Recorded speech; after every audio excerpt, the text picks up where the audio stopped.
صرف یہی نہیں، بعض طالبات کا کہنا ہے کہ دھمکی دینے والوں کو ان کے کالج، کلاسز اور روزمرہ کے معمولات کا بھی علم ہے۔ سوچئے، اختلاف رائے کی قیمت اگر خوف اور دھمکیوں کی صورت میں ادا کرنی پڑے تو جمہوریت کی اصل روح کہاں جاتی ہے؟ یہ معاملہ صرف بھارت کا نہیں ہے ویورز، بلکہ پوری دنیا کے لیے ایک سوال ہے۔ کیا ڈیجیٹل دور میں اظہار رائے پہلے سے زیادہ محفوظ ہوا ہے یا پہلے سے زیادہ خطرناک ہو چکا ہے؟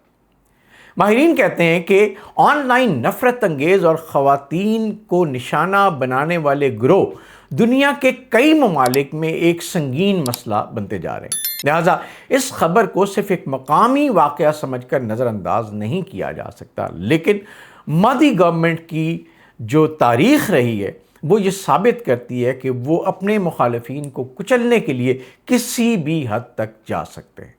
اب آتے ہیں ایک ایسی خبر پر جس نے ٹیکنالوجی کی دنیا میں نئی بحث چھیڑ دی۔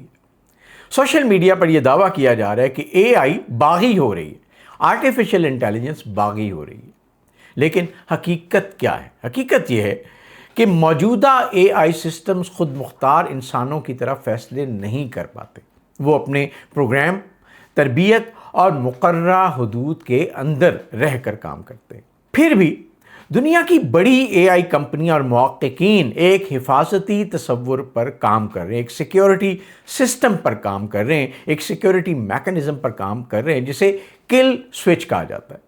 کل سوئچ دراصل ایک ایسا حفاظتی نظام ہے جس کے تحت اے آئی ماڈل یا خودکار نظام کو فوری طور پر بند کیا جا سکتا ہے اگر وہ غیر متوقع یا نقصان دہ رویہ اختیار کرے۔ مثال کے طور پہ اگر مستقبل میں کوئی خودکار فوجی ڈرون، کوئی صنعتی روبوٹ یا کوئی حساس اے آئی سسٹم غلط فیصلے کرنے لگے تو انسان ایک لمحے میں اسے روک سکتا ہے۔ یعنی کل سوئچ کا مطلب یہ نہیں کہ اے آئی آج باغی ہو چکی ہے، بلکہ ایک احتیاطی حفاظتی انتظام ہے تاکہ مستقبل میں کسی بھی غیر متوقع صورتحال سے نپٹا جا سکے۔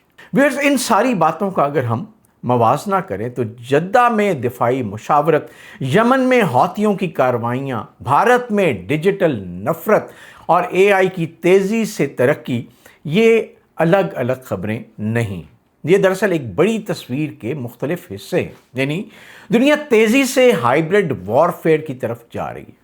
اب جنگ صرف ٹینک اور میزائلوں سے نہیں لڑی جاتی، اطلاعات، سوشل میڈیا، سائبر حملے، ڈرونز، مصنوعی ذہانت اور معاشی دباؤ، یہ سب نئے دور کے ہتھیار ہیں۔ اس لیے آج ہر ملک اپنے دفاعی حکمت عملی کو نئے سرے سے ترتیب دے رہا ہے۔ میرا تجزیہ ویورز یہ ہے کہ اگر جدہ میں ہونے والی ملاقاتوں کے نتیجے میں دفاعی تعاون مزید مضبوط ہوتا ہے تو پاکستان، سعودی عرب اور ترکیے کے درمیان مشترکہ تربیت، دفاعی صنعت اور انٹیلیجنس تعاون میں پیش رفت دیکھنے میں مل سکتی۔ تاہم کسی نئے سہ فریقی دفاعی اتحاد کا یا معاہدے کا باضابطہ اعلان ابھی تک سننے میں نہیں آیا، اس لیے اس بارے میں حتمی نتیجہ اخذ کرنا قبل از وقت ہوگا۔ دوسری جانب اگر حوثیوں اور سعودی عرب کے درمیان مزید کشیدگی بڑھتی ہے تو بحیرہ احمر، خلیج اور عالمی تیل کی منڈی ایک بار پھر شدید دباؤ کا شکار ہو سکتی ہے، اور اگر دنیا نے اے آئی کے محفوظ استعمال کے لیے واضح قانون نہ بنائے تو آنے والے برسوں میں مصنوعی ذہانت پر عالمی مقابلہ مزید تیز ہو سکتا ہے۔ ناظرین، تاریخ ہمیں ایک سبق ضرور سکھاتی ہے۔ دنیا کی بڑی تبدیلیاں ہمیشہ سفارتی ملاقاتوں سے ہی شروع ہوتی ہیں، پھر ان کے اثرات میدان جنگ سے لے کر عالمی معیشت تک محسوس کیے جاتے ہیں۔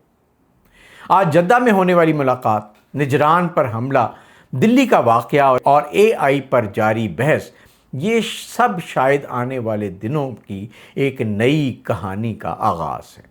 اب سوال یہ ہے کہ کیا مسلم دنیا ایک نئے دفاعی تعاون کی طرف بڑھ رہی ہے؟